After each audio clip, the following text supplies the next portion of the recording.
ఊరికే ఆషామాష చేయలేట్లేదు.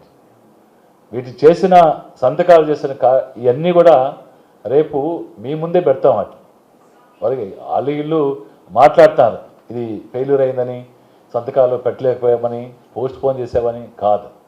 ప్రజల్లో వ్యతిరేకత వచ్చి మద్దతు వచ్చి దీనికి ఇంకా మేము కూడా సంతకాలు పెడతాం అన్న తర్వాత దాన్ని మళ్ళీ యాక్షన్ చేసి వీలైనంత ఎక్కువ మంది దగ్గర దీన్ని భాగస్వామ్యం చేయాలంటే ఆ కార్యక్రమంతో మళ్ళీ పోస్ట్ పోన్ చేసి మళ్ళీ తీసుకొచ్చాం. రేపటి రోజు అన్ని తీసుకొచ్చి జిల్లా అధ్యక్షుల వారికి అన్ని నియోజకవర్గ కేంద్రాల నుంచి ఇవ్వడం జరుగుతుంది.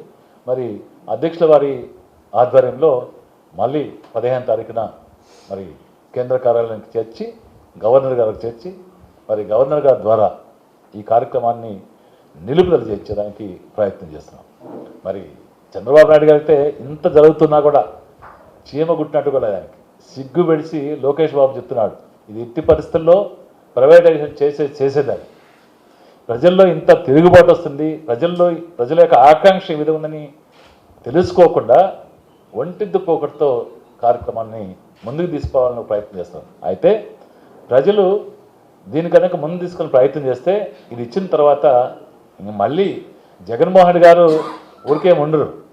దీన్ని మళ్ళీ పెద్ద ఎత్తున ఖచ్చితంగా ప్రజలకి మళ్ళీ తీసుకెళ్తాం.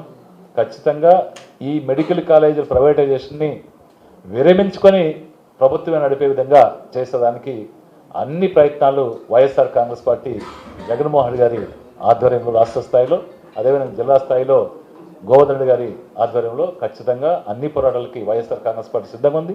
కార్యకర్తలు కానీ అభిమానులు కానీ మరి లీడర్లు అందరూ కూడా ఉన్నారు.